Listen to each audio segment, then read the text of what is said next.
They tell us that our thoughts are the one thing no one can touch, the private theatre of the mind locked away behind the skull. What if I told you that your thoughts may not be even yours? That what you mean, what you believe, even what you know, depends not on some secret inner essence, but on things happening outside of you, beyond your head, in the world around you. This idea sounds almost insane at first. Surely when I say I'm thirsty or I love her, those words and feelings are mine. They belong to me and no one else. But philosophers have a name for the strange possibility that this is an illusion. Externalism about the mind. Externalism says that the mind does not stop at the skull. It leaks out into the world. It is partly written in the language we inherit, the environment we inhabit, and the networks of meaning that existed long before we came along.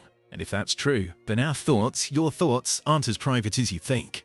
Externalism appears in two major forms, each challenging our assumptions in distinct ways. Content externalism claims that the contents of our mental states, what our thoughts are actually about, are not solely determined by what occurs inside our biological boundaries. When you think about water, trees, or even abstract concepts like justice, the very content of those thoughts depends partly on your environment and history. But there's also vehicle externalism, more commonly known as the extended mind thesis, which makes an even more radical claim that the physical processes that carry our mental content can extend beyond our skin. Your smartphone, your notebook, the tools you use to think, these might not just help your mind, they might actually be part of it. This isn't just a contemporary philosophical oddity. The roots of anti-Cartesian thinking run deep through intellectual history. Ludwig Wittgenstein, writing in the mid-20th century, argued that meaning something by a sign doesn't consist in an inner state or process. Rather, it depends essentially on the existence of a custom or practice of using signs in particular ways, and on mastering the technique of adjusting one's use to accord with this custom. According to the dominant interpretation, this means that what you mean by a word on any given occasion depends, at least in part, on external practices that existed before you and extend beyond you. Even earlier, phenomenologists like Jean-Paul Sartre claimed that consciousness exists only as pure directedness toward the world, essentially dependent on the objects to which it is directed. What we today call the contents of intentional acts are always necessarily outside those acts, transcendent items in the world rather than immanent things inside consciousness. Martin Heidegger pushed this further, urging us to think of human reality not as a biological organism, but as a network of natural and social practices. From this perspective, minds wouldn't reside in bodies at all, but neither would bodies in any traditional sense. But how can that possibly be? Let's start with a famous story, one that cracks open the mystery. Imagine a planet identical to Earth in every way. Same trees, same skies, same rivers. Call it Twin Earth. The people there look like us, speak like us, even use the word water the way we do. But here's the twist. Their water isn't H2O. It looks the same, tastes the same, flows the same, but it's made of a different chemical, XYZ. Now imagine two people, one on Earth, one on Twin Earth. They're physically identical, molecule for molecule. If you scanned their brains, you'd find no difference. Yet when the Earthling thinks water is refreshing, they mean H2O. The Twin Earthling thinks the exact same sentence, but they mean XYZ. Same brains, different thoughts. Why? Because thought doesn't live only inside the head. It depends on the world outside. This Twin Earth thought experiment, devised by Hilary Putnam in 1975, reveals something profound about meaning and reference. The reference of the word water differs between you and your twin. When you utter a sentence about water, you're making a report about H2O, but your twin's corresponding report is about twater, that substance composed of XYZ. Moreover, your utterance and your twin's utterance are both true, but different facts make them true. Your utterance is made true by a fact about water, while your twin's utterance is made true by a fact about twater. The truth conditions of the utterances also differ fundamentally. That's the first crack in the illusion. If meanings depend on the environment, then your thoughts are never entirely yours. They're entangled with things beyond your control, with the natural kinds you happen to grow up around, with the scientific history of your community, even with the way your language evolved before you were born. And the deeper you go, the stranger it gets. Philosopher Donald Davidson gave us another thought experiment. Imagine lightning strikes a swamp, and by freak chance assembles a molecule-for-molecule copy of you. Swamp Man, as he's called, stands up out of the mud. He looks like you, acts like you, would even convince your best friend he was you. But here's the problem. Swamp Man has no past, no history of interaction, no shared learning of words, no embeddedness in a community of meaning. Does he really think anything at all? When Swamp Man says water, is he thinking about H2O, or XYZ, or nothing? If externalism is right, Swamp Man may be a perfect physical replica without having genuine thoughts. And if that's true, then thought itself depends not only on what's inside, but on what lies beyond. The implications become even more unsettling when we consider Tyler Burge's famous arthritis thought experiment. Imagine Larry, who has various beliefs about arthritis. He believes he has arthritis, that it's painful, that it's better than cancer. And he also believes, mistakenly, that he has arthritis in his thigh. This belief is false because arthritis affects only joints, not muscles. But why is it an arthritis belief rather than some other kind of belief? Burge's answer: because Larry inhabits a linguistic community that uses arthritis in a certain way, and Larry defers to expert members of that community. When a doctor corrects him, Larry accepts the correction. Now imagine Larry in a counterfactual situation where he's physically and functionally identical, but his linguistic community uses arthritis to refer to various rheumatoid ailments, including muscle conditions. In this scenario, Larry's belief about his thigh would be true, but it wouldn't be an arthritis belief anymore. It would be a arthritis belief about a different condition entirely. Same person, same internal states, but different thoughts. The only difference lies in the linguistic practices of his surrounding community. Now you might want to push back. Surely you think, I know what I'm thinking, even if the philosophers don't. But externalism throws even this into question. If what you mean depends partly on your environment, then it's possible you could be mistaken about your own thoughts. You might say, I'm thinking about water, without realizing you're actually thinking about XYZ. You might not even know the content of your own mind. And that is a terrifying possibility, that self-knowledge isn't absolute, but fragile, dependent on the world cooperating in ways you can't see. This challenge to privileged self-knowledge strikes at one of our most basic assumptions about consciousness. We typically think we have direct, immediate access to what we're thinking about. But if the contents of our thoughts are partly determined by factors outside our control, by the chemical composition of substances in our environment, by the historical development of our language, by social practices we may not even be aware of, then this supposed privileged access starts to look questionable. How can we be certain we know what we mean, when the meaning itself depends on factors we might not fully understand? Yet this fragility cuts both ways. It also means skepticism. The haunting suspicion that we might be brains in vats, deceived by evil demons, starts to collapse. Because if thoughts require real contact with the world, then a brain in a vat couldn't think the thought, I'm a brain in a vat. The words wouldn't mean anything. Radical doubt eats itself alive. Externalism gives us a strange kind of reassurance. The very fact that you are thinking proves you're in touch with the world outside your skull. This anti-skeptical argument reveals externalism's most paradoxical feature. While it threatens our sense of mental privacy and self-knowledge, it simultaneously provides a robust response to radical skepticism. If mental contents depend on actual environmental relations, then the mere fact that we can think coherent thoughts about water, trees and pain guarantees that we're genuinely connected to a world containing water, trees and sources of pain. The brain in a vat scenario becomes incoherent because the invatted brain couldn't form thoughts with the same contents as our thoughts, and the implications spiral outward. Language itself, our tool of meaning, becomes a kind of external scaffolding for thought. We don't invent language from scratch, we inherit it. When you say pain, you're drawing on centuries of human usage, of cries and metaphors and medical practices that shaped the meaning of that word. Your private sensation only becomes thinkable because a community already carved out the concept. Without the external world of words, you wouldn't even be able to form the thought, this hurts. This linguistic dimension of externalism connects to broader questions about the relationship between individual minds and cultural inheritance. Consider how concepts like honor, justice, or love have evolved through history, accumulating layers of meaning through literature, law, religious practice, and everyday use. When you think about justice, you're not accessing some purely private internal concept. You're plugging into a vast network of cultural meanings that existed long before your birth and will persist long after your death. The very categories through which you understand your experience are borrowed from the collective intellectual heritage of your community. The same goes for knowledge. Philosophers used to think knowledge was something you could carry entirely inside, like a jewel in the mind. But externalism suggests otherwise. What you know depends on how the world is arranged. You might believe you know what gold is, but if you've never encountered the actual element, your thought is parasitic on the larger social and natural system that gives the word its meaning. Knowledge becomes less about what's in your head and more about how you're connected to the outside. This social dimension of knowledge raises profound questions about intellectual authority and the division of cognitive labor. Most of what we claim to know relies on testimony, expertise, and institutional structures that extend far beyond our individual experience. When you confidently assert that gold has atomic number 79, you're drawing on a vast network of scientific practice, instrumentation, and institutional knowledge validation.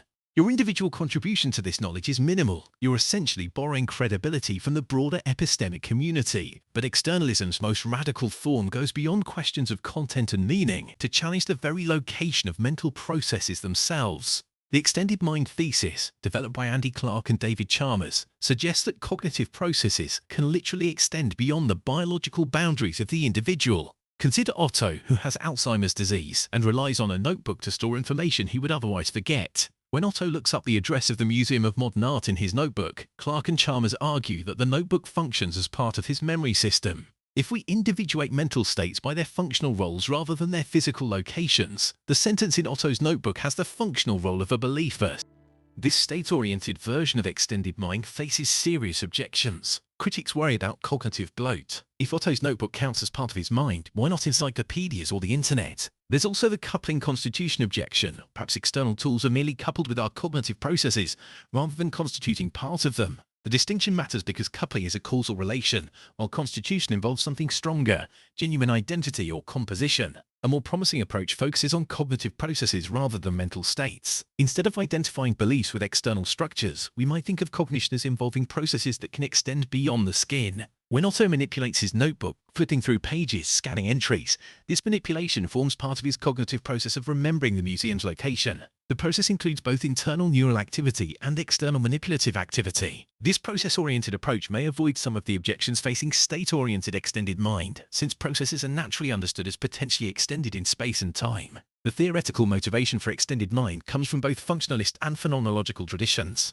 From a computational perspective, there seems to be little principal difference between information processing that occurs inside the brain and information processing that involves manipulating external structures. Both involve acting on information-bearing structures to make information available for cognitive tasks. From a phenomenological perspective, cognitive activity often involves a dynamic coupling between organism and environment, where the mind extends into the world through skilled bodily engagement with tools and situation. Yet the extended mind thesis faces the fundamental challenge of distinguishing genuinely cognitive processes from merely coupled ones. What makes something part of the mind, rather than simply an aid to the mind? Some theorists propose that cognitive processes must exhibit original intentionality, the capacity to mean something without deriving that meaning from other mental activities. But external structures like sentences in notebooks have only derived intentionality. They mean something only because minds interpret them as meaningful. This suggests a principal boundary between the genuinely mental and its external supports. And here's the kicker. If externalism is right, then artificial intelligence too faces a profound problem. Could a machine trained on isolated data, without genuine embeddedness in a world, ever really think? Or would it be a kind of swamp man, producing outputs that mimic thought but lacking the grounding in history and environment that make thoughts real? Externalism sharpens the question of AI consciousness, forcing us to ask whether meaning requires more than computation. Current AI systems, no matter how sophisticated their outputs, lack the kind of environmental embedding and historical grounding that externalism suggests is necessary for genuine thought. Large language models are trained on text corpora, but have no direct causal contact with the objects and properties their words ostensibly refer to. They can produce convincing discourse about water, but they've never interacted with H2O in the way that grounds our water thoughts. This doesn't necessarily mean AI consciousness is impossible, but it suggests that achieving genuine AI thought might require more than scaling up current computational approaches. The implications extend to questions about robot cognition and embodied AI. If externalism is correct, truly intelligent artificial agents might need to be physically embedded in and causally coupled with real environments over extended periods. The path to AI consciousness might run through robotics and environmental interaction rather than pure computational power. This connects externalism to broader research programs in embodied cognition, ecological psychology, and inactive approaches to mind. Externalism also raises profound questions about personal identity and moral responsibility. If our thoughts depend partly on environmental factors beyond our control, what does this mean for concepts of personal agency and individual accountability? When you hold a belief or make a decision, how much of that mental activity is genuinely yours versus borrowed from your linguistic community, cultural inheritance, and environmental situation? This doesn't necessarily undermine moral responsibility, but it complicates traditional pictures of individual autonomy and self-determination. The social dimensions of externalism connect to feminist epistemology and social theories of knowledge. If individual cognition is deeply dependent on community practices and cultural resources, then questions about whose knowledge counts, which communities have epistemic authority, and how knowledge is distributed across social groups become central to understanding the nature of mind itself. Externalism suggests that cognitive diversity and epistemic justice aren't just political concerns, but are fundamental to the nature of human thinking. Furthermore, externalism challenges traditional approaches to mental illness and therapy. If mental states are partly constituted by environmental and social factors, then therapeutic interventions might need to address not just individual psychology, but also social relationships, cultural contexts, and environmental conditions. The boundaries between individual therapy, social work, and community intervention become less clear when the mind itself is understood as extending beyond individual boundaries. The relationship between externalism and physicalism, the view that everything is ultimately physical, remains complex and contested. Traditional physicalism holds that mental properties supervene on the intrinsic physical properties of individuals, but externalism suggests that mental properties depend on relational physical properties that extend beyond individual boundaries. This doesn't necessarily conflict with physicalism, but it requires a more expansive understanding of the physical base on which mental properties depend. Recent developments in social media, virtual reality, and human-computer interaction provide new test cases for externalist theories. When you rely on GPS for navigation, use Google to answer questions, or think through problems by posting on social media, are these simply tools that aid your cognition, or do they become part of your extended cognitive system? The increasingly intimate integration of human minds with digital technologies makes these questions practically urgent, not just theoretically interesting. So we return to the hook. Your thoughts aren't yours, they are the world's, they are your communities. They are stitched together by forces invisible to you, by the chemical structure of the stuff you drink, by the historical usage of the words you speak, by the cultural systems that shape what counts as knowledge. You may feel like a sovereign mind, a thinker in isolation, but the truth is, you are porous, you are entangled. To think at all is to borrow from the outside.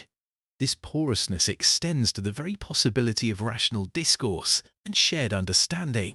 When we engage in philosophical conversation, scientific inquiry, or even casual discussion, we're relying on shared concepts, inherited logical patterns, and collaborative meaning-making practices that no individual could create alone. The miracle isn't that minds are private and self-contained, but that they're sufficiently open and interconnected to enable communication and collective reasoning. The political implications are significant. If minds are partly constituted by social and environmental factors, then creating conditions for human flourishing requires attention not just to individual psychology, but to the broader cultural, linguistic, and material conditions that shape thought itself.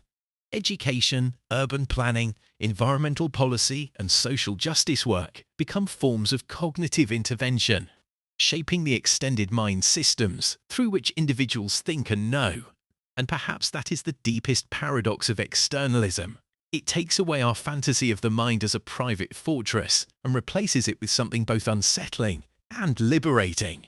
You are not alone in your thoughts, because you could never have them without the world. The dissolution of the boundary between self and world that externalism suggests is not a loss but a recognition of a deeper truth about the nature of minds like ours. We are thinking beings precisely because we are social, environmental, and historical beings. Our capacity for thought emerges from and depends upon our embeddedness in a world that extends far beyond the boundaries of our skin. This recognition calls for a fundamental reorientation in how we understand human cognition, artificial intelligence, mental health, education, and social policy. If externalism is correct, then fostering human cognitive flourishing requires attending not just to what happens inside individual minds, but to the broader systems of meaning, practice, and environmental support that make individual thinking possible. We are all, in the deepest sense, collaborative thinkers, dependent on forms of cognitive cooperation that we rarely notice, but could never do without. The implications ripple outward through every domain of human concern, from the design of educational institutions to the development of AI systems, from approaches to mental health to theories of moral responsibility, from environmental policy to social media regulation. Externalism about the mind suggests that understanding cognition requires understanding the broader systems within which individual minds are embedded. The private theatre of consciousness, it turns out, has always been a collaborative performance, staged in a world that is not external to mind, but partially constitutive of it.